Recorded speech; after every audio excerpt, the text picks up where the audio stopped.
আমরা মিডিয়া থেকে এই খবরগুলোকে পাচ্ছি গঙ্গাসাগর মেলার মতো জায়গাতে এই ওষুধ যেগুলো কিনা ব্ল্যাক লিস্টেড, সেটা তো সরকারি একটা মানে অনুষ্ঠান বা সরকারি একটা ভাবে সেটা আয়োজন করা হচ্ছে, সেই জায়গায় কিভাবে এই স্যালাইন থাকছে সেটার উত্তর আমরা চাই। এই উত্তরগুলো কিন্তু এড়িয়ে যাওয়া যাবে না।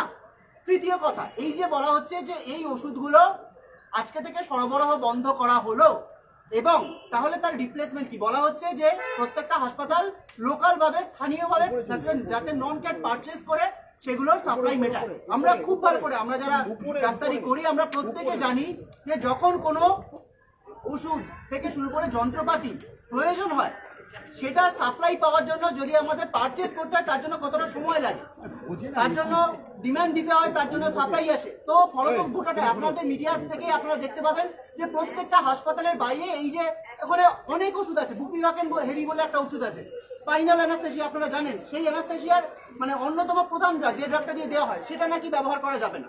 সেটা কি তাহলে বাইরে থেকে কেনানো হবে? এরকম শুরু করে অ্যানাস্থেটিক ড্রাগ রয়েছে, এরকম প্রত্যেকটা ড্রাগ, স্যালাইন 3 লিটারের স্যালাইন রয়েছে, ম্যানিটল রয়েছে, ম্যানিটল প্যারাসিটামলের মতো অত্যাবশ্যকীয় ওষুধ। এই ওষুধগুলো তাহলে রোগীরা কোথা থেকে কিনবে?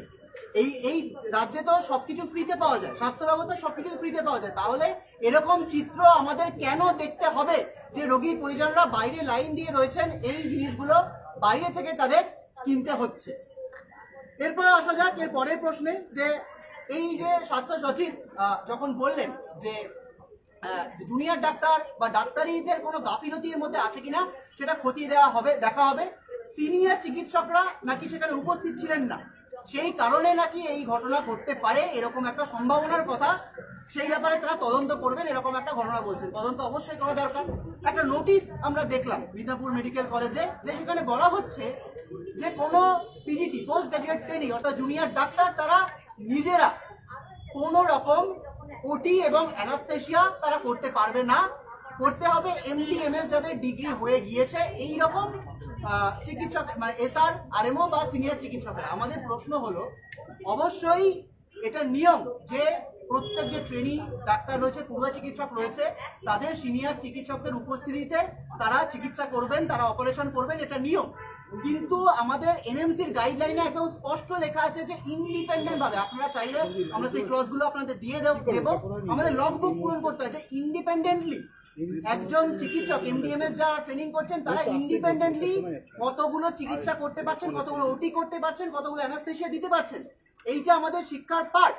এবার সিনিয়র চিকিৎসকের উপস্থিতিতে ওখানে স্পষ্টভাবে ওই যে নোটিশটি অত্যন্ত হাস্যকর একটি নোটিশ, যেখানে মানে এটা বলা হচ্ছে না যে শুধু সিনিয়র চিকিৎসকের উপস্থিতিতে তাদের করতে হবে, বলা হচ্ছে যে সিনিয়র চিকিৎসকেদেরই করতে হবে, বাই দেমসেলফ পিজিটিরা কোনো চিকিৎসা বা কোনো অপারেশন অ্যানাস্থেসিয়ার মতো ঘটনা মানে কাজ তারা করতে পারবে না, করলে পানিশমেন্ট দেওয়া হবে। এইটা একটা মানে নিয়ম বিরুদ্ধ বেআইনি একটা কথা। এবং দ্বিতীয় কথা, যদি সিনিয়র ডাক্তারদের উপস্থিতি প্রয়োজন হয়, এটা আবার আমাদের 10 দফা দাবিতে ফিরে আসি। আমরা বারবার বলেছি নিয়োগের কথা, আপনারা জানেন প্রত্যেকটা জায়গায় সরকারি হাসপাতালগুলোতে কতগুলো সংখ্যক সার্জারি অ্যানাস্থেসিয়া প্রত্যেক দিন হয়, সেই চিকিৎসার প্রত্যেকটা যদি সিনিয়র চিকিৎসককে করতে হয়, প্রত্যেক মানে অপারেশন পিছু অ্যানাস্থেসিয়া পিছু চিকিৎসক কি প্রত্যেক জায়গায় রয়েছে? প্রত্যেক জায়গায় কি রয়েছে? তাহলে রিক্রুটমেন্ট হচ্ছে না কেন?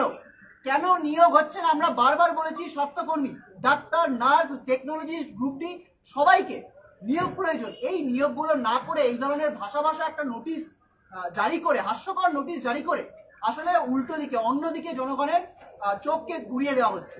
স্বাস্থ্য দপ্তরের ক্ষেত্রে এত দুর্নীতির কথা নতুন নয়, আপনারা সবাই জানেন। আরজিকর হাসপাতালের প্রাক্তন প্রিন্সিপাল সন্দীপ ঘোষ, শাসক দলের ছাত্রনেতা আশিস পান্ডে, তারা এই দুর্নীতির জন্যই, স্বাস্থ্য ক্ষেত্রে দুর্নীতির জন্যই কিন্তু সিবিআই হেফাজতে রয়েছে, তারা জেলে রয়েছে, তাদের ছাড়পত্রের জন্য রাজ্য সরকার এখনো নো অবজেকশন দিচ্ছে না। আমরা বারবার বলেছি এই রকমের দুর্নীতি তখনই এসেছে যে টেন্ডারগুলো তারা দিত নিম্নমানের ওষুধ বা যন্ত্রপাতি দেওয়ার, তারা প্রত্যেকটা জায়গায় দিত, শুধু আরজি করে নয়, প্রত্যেকটা সরকারি জায়গায়। তার সাথে এদের কি যোগাযোগ রয়েছে? এর তদন্তগুলো কখন হবে? এই প্রত্যেকটা জায়গায় সম্পূর্ণ নিরপেক্ষ তদন্ত যায়, যে জায়গায় দুর্নীতি হচ্ছে, এবং সাধারণ মানুষের স্বাস্থ্য নিয়ে ছিনিমিনি খেলা যাবে না। আজকে একজন মামুনি রুইদাসকে মরতে কেন হবে যে অক্সিটোসিন বা যে আরএল নিয়ে এতদিন ধরে প্রশ্ন তুলছি আমরা চিকিৎসকেরা, আমরা বারবার প্রশ্ন তুলছি। স্বাস্থ্য সচিব বলছেন কারা আমাদের সাথে দেখা করতে এসছেন তা ওনারা কি জানেই না, অথচ আমরা খুব ভালো করে জানি এই কথাটা একটা স্বাস্থ্য সচিব হিসেবে এই কথা বলার যোগ্যতা, মানে এটা যদি বলেন তার স্বাস্থ্য সচিব হিসেবে থাকার যোগ্যতা নেই, নৈতিক যোগ্যতা নেই, যৌক্তিকতা নেই। স্বাস্থ্য দপ্তরকে, স্বাস্থ্য মন্ত্রককে, স্বাস্থ্যমন্ত্রীকে দায় নিতে হবে, স্বাস্থ্য সচিবকে দায় নিতে হবে। স্বাস্থ্য সচিব আজকে কোনোভাবেই বলতে পারেন না এই কথা যে চিকিৎসায় গাফিলতি। হ্যাঁ, চিকিৎসায় গাফিলতি হচ্ছে কিনা অবশ্যই তদন্ত করতে হবে, কিন্তু ওই দিনকে মিদনাপুর মেডিকেল কলেজে এতগুলো অপারেশন হল, প্রত্যেকটা জায়গায় কি সিনিয়র চিকিৎসকেরা নিজেরা অপারেশন করেছিলেন? না, আমরা চিত্রটা সবাই জানি। বেশিরভাগ জায়গাতে সিনিয়র চিকিৎসকের উপস্থিতিতে পিজিটিরাই এই চিকিৎসা করেন, সার্জারি করেন। সেসব জায়গায় কেন তাহলে, মানে সেসব জায়গায় কেন প্রাণ সংশয় হলো না? রোগী